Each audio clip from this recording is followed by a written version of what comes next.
Hello everyone. आज की इस वीडियो में हम बात करेंगे last month strategy for colour 2022। अब कलर 2022 में सिर्फ 1 मंथ का ही टाइम रह गया है, तो आपको लास्ट के 1 मंथ में किस तरह से प्रिपरेशन करना चाहिए, क्या करना चाहिए, उसी के बारे में हम इस वीडियो में बात करेंगे। अगर आप भी कलर 2020 के लिए प्रिपरेशन कर रहे हैं और अपने प्रिपरेशन को लेकर सिंसियर हैं, तो आप इस वीडियो को कंटिन्यू कीजिए। जो फर्स्ट जो स्ट्रेटजी मैं आपको बता रहा हूँ, तो आपको एक फॉलो करना चाहिए, वो है मस्ट कंप्लीट योर सिलेबस। अगर आपने अपना सिलेबस कंप्लीट नहीं किया है किसी भी वजह से, या आपने प्रोक्रास्टिनेशन की वजह से नहीं किया है, या आपने लेट प्रिपरेशन शुरू किया है, या किसी भी वजह से हो सकता है कि अगर आपने सिलेबस को कंप्लीट नहीं किया है, तो आप सिलेबस को कंप्लीट कर लीजिए। अब इसके बाद आप अफोर्ड नहीं कर सकते हैं, आप ये नहीं कर सकते हैं कि एग्जाम से 5 दिन पहले या 10 दिन पहले मैं सिलेबस को कंप्लीट करूंगा। अभी ये परफेक्ट टाइम है, आप जितना जल्दी से जल्दी हो सकता है 2 दिन 4 दिन 5 दिन में इसे कंप्लीट कर लीजिए। और अगर आपने पहले से ही कंप्लीट कर लिया है, तो समझिए आपने अपना प्रिपरेशन 80% पूरा कर लिया है। अब 20% ही प्रिपरेशन आपको करना है 1 मंथ में। और अगर आपने सिलेबस कंप्लीट नहीं किया है, तो जल्द से जल्दी आप सिलेबस को कंप्लीट कर लीजिए। यही की है। अगर आप सिलेबस कंप्लीट ही नहीं कर पाएंगे, आप समझ ही नहीं पाएंगे कि आपको क्या क्या पढ़ना था और आप क्या क्या पढ़ रहे हैं, क्या क्या पढ़ पाए हैं, तो फिर आपको कुछ नहीं होगा। इसलिए अगर आपने अपना सिलेबस पहले से कंप्लीट कर लिया है, तो समझिए आपने 80% जो प्रिपरेशन है पूरा कर लिया है। अब उसके बाद आपको क्या करना चाहिए उसको भी मैं बताऊंगा।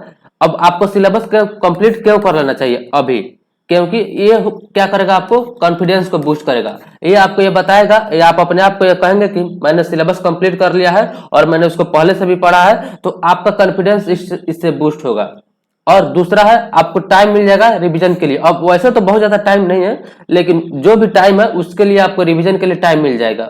और जो हेक्टिक सेक्शन जो होता है, हेक्टिक सेक्शन जो आता है बोर्ड के प्रिपरेशन के लिए, कलर के प्रिपरेशन के लिए, अदर लॉ एंट्रेंस एग्जामिनेशन के प्रिपरेशन के लिए भी, ये सब के लिए आपको एंजाइटी फील नहीं होगा, क्योंकि आप सिलेबस कंप्लीट कर लिए तो आपको इतना तो कॉन्फिडेंस होगा कि मुझको अब सिलेबस कंप्लीट नहीं करना है, उसको सिर्फ रिवीजन करना है। तो सिलेबस कंप्लीट कर लिया है तो बहुत अच्छा है, अगर नहीं किया है तो जल्द से जल्द जितना जल्द हो सकता है आप सिलेबस को कंप्लीट कीजिए। और अब जो सेकेंड स्ट्रेटजी है वो है अटेम्प्ट मॉक रेगुलरली। अब आप मॉक को छोड़ नहीं सकते हैं। अगर आप इसको अफोर्ड नहीं कर सकते हैं कि आप मॉक छोड़ दीजिए या मॉक को इरेगुलर बेसिस पर अटेम्प्ट कीजिए, ऐसा नहीं। आपको रेगुलरली मॉक को अटेम्प्ट करना होगा। न सिर्फ आपको मॉक अटेम्प्ट करना होगा, बल्कि उसको रिवीजन भी करना होगा। मॉक अटेम्प्ट करने से आपको क्या होगा, बेटर अंडरस्टैंडिंग ऑफ कॉन्सेप्ट होगा। बहुत ऐसा होता है कि जो कॉन्सेप्ट को हम लोग पढ़ लेते हैं, उसको लगता है कि हम लोग पढ़ लिए हैं, समझ लिए हैं, लेकिन जब वो उसी कॉन्सेप्ट पर बेस्ड अगर कोई क्वेश्चन आता है, तो हम लोग उसको अच्छा से अटेम्प्ट नहीं कर पाते हैं। तो उसका जो प्रॉब्लम है वो सॉल्व कर दे आपका अटेम्प्ट करना मॉक को रेगुलरली। क्योंकि जब आप मॉक अटेम्प्ट कीजिएगा, तो जो भी कॉन्सेप्ट आएगा, कॉन्सेप्ट के बेस पर अगर कोई क्वेश्चंस आएंगे, तो आप उसको इजीली टैकल कर सकते हैं। अगर नहीं भी कीजिएगा तो उसको आप रिवाइज कीजिएगा। जब उसको समझिएगा कि मुझसे कहाँ गलती हुई, तो उसी क्वेश्चन को अगर उसके बेस्ट या किसी भी उसके आसपास भी किसी तरह से क्वेश्चन आता है, तो आप उसको नेक्स्ट मॉक में उसको टैकल कर सकते हैं। इससे मॉक में निश्चित ही आपका मार्क्स इंक्रीज होगा। जब मार्क्स इंक्रीज होता है, आप समझते हैं रैंक इंक्रीज होगा।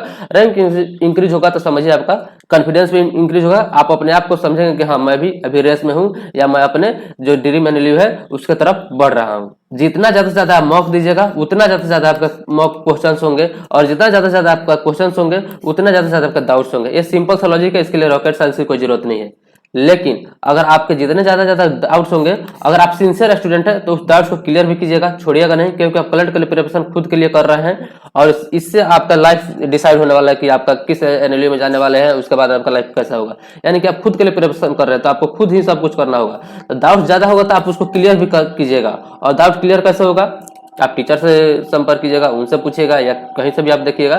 तो आप जितना ज्यादा डाउट क्लियर कीजिएगा, उतना आपका कॉन्सेप्ट क्लियर होगा। और डाउट आएगा कहाँ से, आपको मॉक देना पड़ेगा, आपको रिवीजन करना पड़ेगा।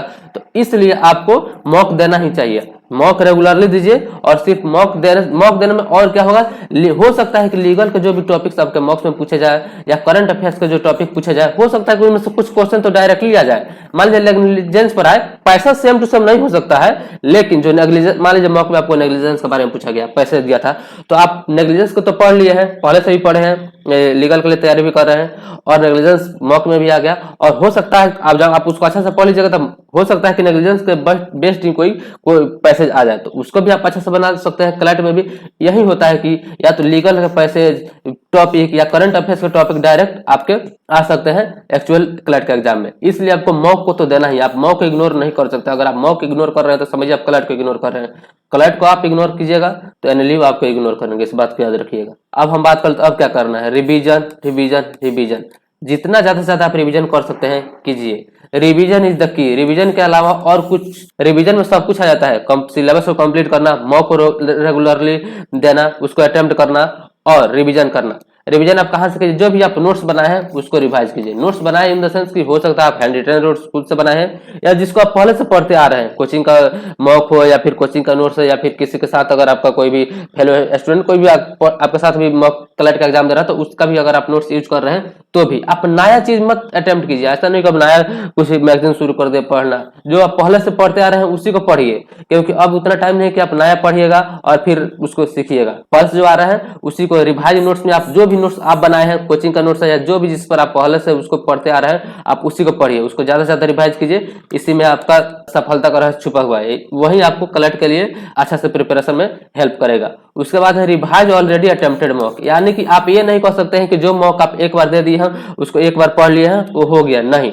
ऐसा नहीं कीजिए। आप जितना ज्यादा से ज्यादा हो सकता है रिवाइज कीजिए मॉक को जो पहले आप दिए हैं। हो सकता है उसमें के बहुत सारे कॉन्सेप्ट आपको नहीं आते हो या उसको क्लियर कीजिए, या हो सकता है कि उसी में से क्वेश्चन आपको मॉक में आ जाए, फिर नेक्स्ट मॉक में आ जाए या एक्चुअल एग्जाम में आ जाए, तो आपको रिवाइज करना है। जितना ज्यादा से ज्यादा आप रिवाइज कीजिएगा, 150 क्वेश्चंस होते हैं सभी सब्जेक्ट को मिलाकर मॉक में और एक्चुअल एग्जाम में भी। आप समझिए अगर उसको रिवाइज कर रहे हैं तो आपका कितना क्वेश्चन रिवाइज हो रहा है, कितना कंसेप्ट आपका रिवाइज हो रहा है, इस बात को आप समझिए। इसलिए आपको रिवाइज करना है ऑलरेडी अटेम्प्टेड मॉक्स, आप इसको इग्नोर नहीं कर सकते हैं। यही टाइम है कि आपको रिवीजन करना ही पड़ेगा। अब हम बात कर लेते हैं आपको अब क्या करना है। साइकोलॉजिकल तौर पर आपको बिलीव करना है अपने आप में कि आप ये कर सकते हैं। आप ये समझिए, मैं कह रहा हूं कि आपने जितना जरूरी था स्टडी कर लिया है, आप थोड़ा सा भी स्टडी में कहीं पीछे नहीं है। आप खुद से कहिए, आप खुद को समझिए।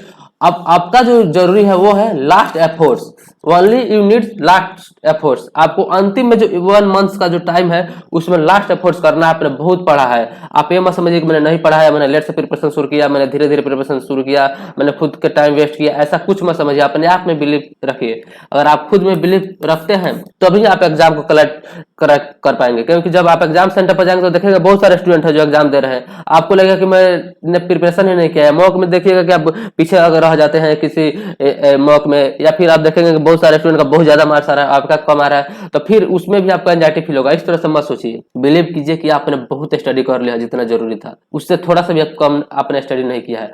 अब आपको यही करना है कि आपको सिर्फ जो जरूरत है वो लास्ट एफर्ट्स का 1 मंथ का जो टाइम है, या इसके बाद भी जितना धीरे धीरे जो टाइम आ रहा है, जो 1 वीक का भी हो जाएगा, तब भी आप यही सोचिएगा कि यही लास्ट एफर्ट्स का नीड है हमको। उसके बाद क्या आपने एनफ हार्ड वर्क कर लिया, इसके लिए अब आपको और नहीं, बस रिवीजन उसको जितना मैं बता रहा हूँ आप वो कीजिए। आप बहुत पढ़े, थोड़ा सा भी पढ़ाई में आपने कहीं भी कमी नहीं किया है। Your dream and NLU must come true in the form of result in collect 2022। आपका जो ड्रीम का एनएलयू का जो ड्रीम है वो निश्चित ही आपके रिजल्ट में आएगा। कलेक्ट 2022 का एग्जाम दीजिए, आपका ड्रीम पूरा होगा और आप जरूर कलेक्ट 2022 को क्रैक करेंगे। आप बिलीव कीजिए, अगर आप बिलीव नहीं कर सकते हैं तो आप कलेक्ट को या किसी भी एग्जाम को क्रैक नहीं कर सकते हैं। अपने आप में बिलीव करना ही सबसे बड़ी चीज है कि आप इस एग्जाम के लिए प्रिपेयर है। अगर आप बिलीव नहीं कीजिएगा तो समझिए आप नहीं कर सकते, और अपने आप में बिलीव रखिए। अगर आपको कहीं से भी लग रहा है कि आप पहले से नहीं पढ़े हैं, या कोई आपका कोई दूसरा स्टूडेंट जो कलेक्ट का प्रिपरेशन कर रहा है उसका बहुत ज्यादा मार्क्स आ रहा है, या आप उससे हमेशा पीछे रह रहे हैं, या आपका कोचिंग में मार्क्स कम आ रहा है, तो ये सब मत छोड़िए। आपको बस रिवाइज करना है, मॉक अटेम्प्ट करना है, रेगुलरली करना है, उसको रिवीजन करना है। सिलेबस को कंप्लीट कर लिया है तो बहुत अच्छा है, नहीं तो जल्द से जल्द सिलेबस को कंप्लीट कीजिए। यही कंसेप्ट को क्लियर कीजिए, मॉक रेगुलरली अटेम्प्ट कीजिए, यही आपका सफलता का जो सीक्रेट है। Your result is your efforts, इस बात को समझिए। आप जितना एफर्ट्स लगाएंगे वही आपके रिजल्ट में दिखेगा। आप ये नहीं कह सकते हैं कि आप 100 मार्क्स का लिख कर आए थे कलेक्ट में और आपका 70 मार्क्स आ गया, आप ये नहीं कह सकते हैं। या आपने 100 मार्क्स के लिए प्रिपरेशन किया था और आपका 60 मार्क्स आ गया, आप ये कभी नहीं कह सकते, ये कभी नहीं हो सकता है। आप जितना प्रिपरेशन किए हैं, जितना प्रिपरेशन आप करेंगे और जितने एक्चुअल एग्जाम में आप एफर्ट लगाएंगे वही आपके रिजल्ट को दिखाएगा। इसलिए आप अभी से जितना हो सकता है कीजिए, जितना प्रिपरेशन संभव है कीजिए। 1 मंथ का लास्ट टाइम है, आप इतना कर लेते हैं तो यही आपके रिजल्ट में शो होगा, और वही आपको भविष्य में आपका जो फ्यूचर है लॉ के फील्ड में वो बढ़ाएगा। जिस एनएलयू में जाएंगे वहीं आपको फ्यूचर डिसाइड करेंगे। इसलिए आप पहले डिसाइड कीजिए, पहले आप अपने आप को पढ़िए जितना ज़्यादा से ज़्यादा हो सकता है, क्योंकि यही एफर्ट, यही रिजल्ट आपके लाइफ को चेंज करने वाले हैं। अगर आपको वीडियो अच्छा लगा तो इस वीडियो को लाइक कीजिए, अगर आपको वीडियो अच्छा नहीं लगा तो इस वीडियो को डिसलाइक कीजिए। आपने मुझे इतना वक्त दिया, इसके लिए आपका बहुत बहुत शुक्रिया।